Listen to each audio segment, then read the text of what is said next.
ज़रा सोचिए, एक दिन आप सुबह सोकर उठें और आपके मोबाइल पर फेसबुक, इंस्टाग्राम, यूट्यूब, टिकटॉक और व्हाट्सएप सब गायब हों। ना चैट, ना वीडियोस, ना राब्ता। ऐसा लगे जैसे दुनिया अचानक बंद कर दी गई हो। यही हुआ नेपाल में और नतीजा निकला एक खौफनाक एहतजाज। हुकूमत ने अचानक ऐलान किया कि 26 बड़े सोशल मीडिया प्लेटफॉर्म पर पाबंदी लगा दी गई है। लेकिन क्यों? हुकूमत का कहना था कि ये कंपनियां मुल्क में बाकायदा रजिस्ट्रेशन नहीं कर रहीं, टैक्स नहीं दे रहीं और मुकामी कवानीन को फॉलो नहीं कर रहीं। और साथ ही ये भी कहा कि सोशल मीडिया पर झूठी खबरें, नफ़रत अंगेज़ मवाद फैल रहा है जिससे मुआशरा मुतासिर हो रहा है। लेकिन वहाँ की आवाम ने इस वजाहत को कबूल नहीं किया। नौजवानों का कहना था कि असल मकसद सिर्फ आज़ादी इजहार राय को दबाना और अपनी करप्शन छुपाना है। और हज़ारों नौजवान सड़कों पर निकल आए। पुलिस ने लाठी चार्ज, आंसू गैस इस्तेमाल की। झड़पें इतनी शदीद हुई कि आखिरकार फायरिंग हुई और कम अज़ कम 19 लोग मारे गए, सैकड़ों जख्मी हुए, इमारतों को आग लग गई और कई शहरों में कर्फ्यू नाफिज करना पड़ा। जब हालात बिगड़ गए तो हुकूमत ने पाबंदी हटा दी, वज़ीर दाखिला ने इस्तीफ़ा दे दिया और मुजाहिरीन के लवाहिकीन को मुआवजा देने का ऐलान भी किया। लेकिन 19 ज़िंदगियाँ ज़ाया हो चुकी थीं और वो कभी वापस नहीं आएंगी। हकीकत सिर्फ इतनी नहीं थी जितनी हुकूमत ने बयान की। असल खेल कुछ और ही था। नेपाली हुक्मरानों के बेटे, बेटियां और करीबी रिश्तेदार सोशल मीडिया पर अपनी शानदार और ऐशो इशरत से भरी ज़िंदगी दिखाते थे। जब आम लोग महंगाई और बेरोज़गारी में पिस रही हो तो हुक्मरानों के बच्चे महंगी गाड़ियों, बैरून मुल्क पार्टियों और ब्रांडेड लाइफस्टाइल की वीडियोस अपलोड करते तो यही वीडियोस आवाम में सख्त गुस्सा पैदा करती। तो नेपाल के लोग इन वीडियोस और फोटो के नीचे कमेंट सेक्शन में इन्हें गालियां देते और करप्शन के सबूत मांगते। और इन क्लिप्स और फोटो के नीचे लिखी हुई गालियों को ना सिर्फ नेपाल बल्कि पूरी दुनिया के लोग देखते, जिससे मुल्क के हुक्मरानों की बदनामी होती और आवाम को लगता कि हमारे हुक्मरान सिर्फ लूट खसूट करके ही मौजे करते हैं। इसलिए आवाम को यकीन था कि सोशल मीडिया बैन करने की असल वजह यह थी कि हुक्मरान अपनी फैमिलीज की जिल्लत और बदनामी से बचाना चाहते हैं। ये एहतजाज सिर्फ सोशल मीडिया की पाबंदी की वजह से नहीं था, इसके पीछे बरसों की जमाशुदा मसाइल थे। महंगाई और बेरोज़गारी, नौजवानों को तालीम मुकम्मल करने के बाद भी मुनासिब नौकरियां दरकार नहीं थीं। करप्शन, सरकारी अदारों पर आवाम का एतमाद ख़त्म हो चुका था। कमज़ोर मुआशियत, तरक्की की रफ्तार बहुत सुस्त थी। लोग दूसरे मुल्कों में जाकर मजदूरी करने पर मजबूर थे। सियासी इंतशार, बार बार हुकूमतें बदलती रहती लेकिन आवाम के मसाइल कोई हल नहीं करता। यही वो मसाइल हैं जिन्होंने सोशल मीडिया बैन को चिंगारी बना दिया और आग पूरे मुल्क में फैल गई। अमेरिका और यूरोपीय यूनियन, इन दोनों ने इस पाबंदी को इजहार राय की आज़ादी पर हमला करार दिया और नेपाल हुकूमत पर जोर दिया कि वो फ़ौरन फैसला वापस ले लिया। ये चूँकि नेपाल का पड़ोसी मुल्क है, इंडिया के मीडिया ने इसे खित्ते में आज़ादी इजहार राय के लिए ख़तरनाक मिसाल कहा। इंटरनेशनल ह्यूमन राइट्स ऑर्गेनाइजेशन, इन सब ने कहा कि नेपाल ने शहरी आज़ादियों को कुचलने की कोशिश की है और ये इकदाम जमहूरियत के असूलों के ख़िलाफ़ भी है।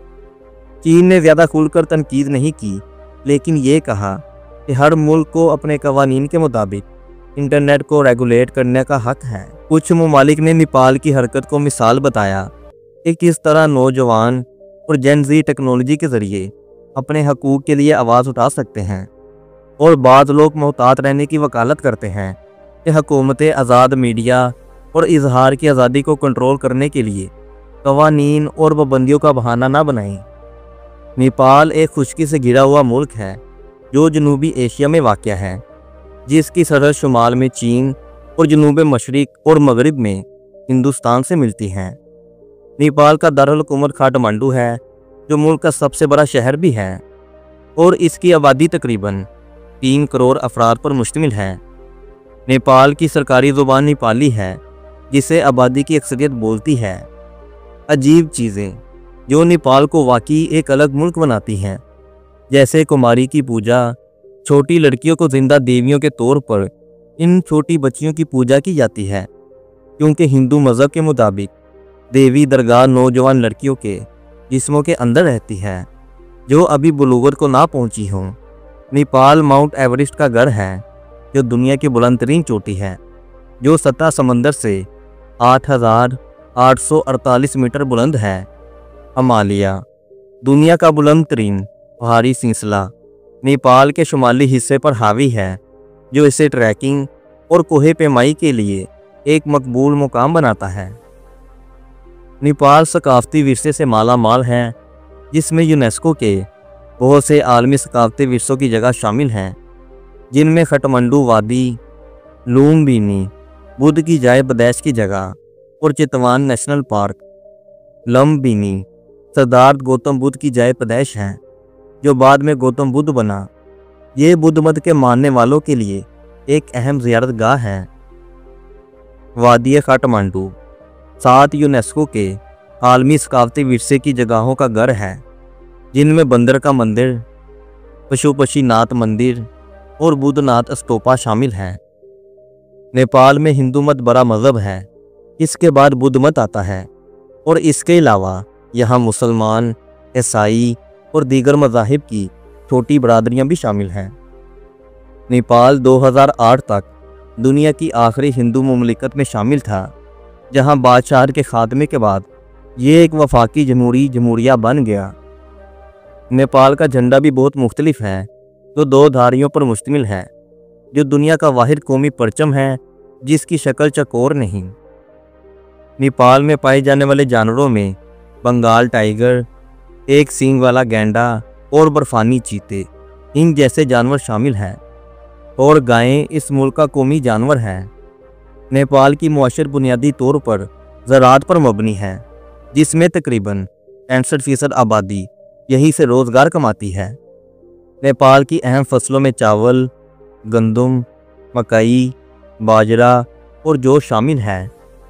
नेपाल के पास बहुत सी नदियों और आबशारों के साथ एक अहम हाइड्रो इलेक्ट्रिक सलाहियत है, और अगर नेपाल की हुकूमत इसका सही इस्तेमाल करती तो सारा मुल्क 24 घंटे के लिए इंतहाई सस्ती बिजली इस्तेमाल कर सकता था, क्योंकि आज के दिन तक नेपाल में सिर्फ 10 से 12 घंटे की ही लाइट आती है। नेपाली खाने हिंदुस्तानी, तिब्बती और इलाकाई ज़ायक़ों से मुतासिर हैं। अहम खानों में दाल चावल, मोमो और पत्तों वाला साग शामिल है। नेपाल एक मकबूल सियाहती मुकाम है, जो अपनी कुदरती खूबसूरती, ट्रैकिंग के रास्तों, सकाफती विरसे और पैराग्लाइडिंग जैसे एडवेंचर सरगर्मियों की वजह से सियाहों को अपनी तरफ राग़िब करता है। नेपाल एक ज़लज़ला इलाके में वाक़या है, और इसने अप्रैल 2015 में आने वाले तबाहकुन ज़लज़लों समेत कई अहम ज़लज़लों को झेला है। नेपाल कोहे पेमाई का मरकज़ है, जिसमें 8000 मीटर से ज़्यादा की कई चोटियाँ शामिल हैं। नेपाल येटी की अलामात का घर है, जिसे बर्फानी आदमी के नाम से भी जाना जाता है, जो कि हिमालय में रहने वाली एक अफसानवी मखलूक है। कुदरती आफात, सियासी अदम इस्तेकाम और मुआशी मुश्किलात समेत बहुत से चैलेंजों का सामना करने के बावजूद नेपाल के लोग अपनी लचक, मेहमान नवाजी और सकाफत पर फ़ख्र करने के लिए जाने जाते हैं। तो ये थी नेपाल की कहानी, जहाँ एक छोटी सी पाबंदी पूरे मुल्क में सियासी और फसादात का बाइस बनी। वीडियो कैसी लगी कमेंट सेक्शन में ज़रूर बताइएगा। मिलते हैं आपसे अगली वीडियो में किसी और मुल्क, किसी और इस्लामी बस्ती में। अब तक के लिए अल्लाह हाफिज़।